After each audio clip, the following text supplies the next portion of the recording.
I think the reason why non-anonymity and anonymity are important is because it's one of the issues in donor conception that hasn't changed, or it has changed, but it hasn't been resolved even after 30 or so years of regulation in the UK and around the world.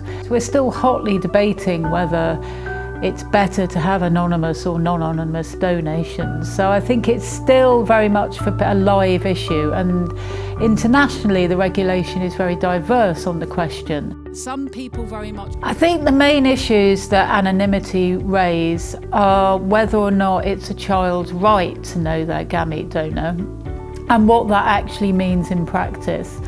For instance, in the UK, since 2005, any child born from egg or sperm donation has, if they've been told by their parents or carers that they're born from donor conception, the right to contact the Human Fertilisation and Embryology Authority and find out the identity of their donor. But it would be a name and a contact details that the donor gave at the time of donation.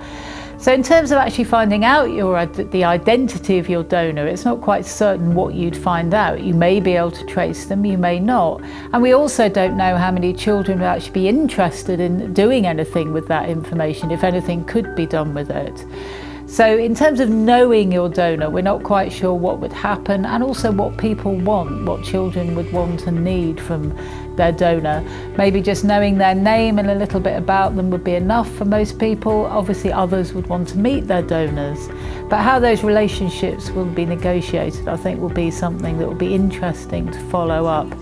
In a sense, however much evidence we get on how particular people feel about it, it's not the kind of thing we can say, well, all people will experience in a certain way. It very much depends on the individual, how much contact they want, if they want contact, and how they perceive that contact.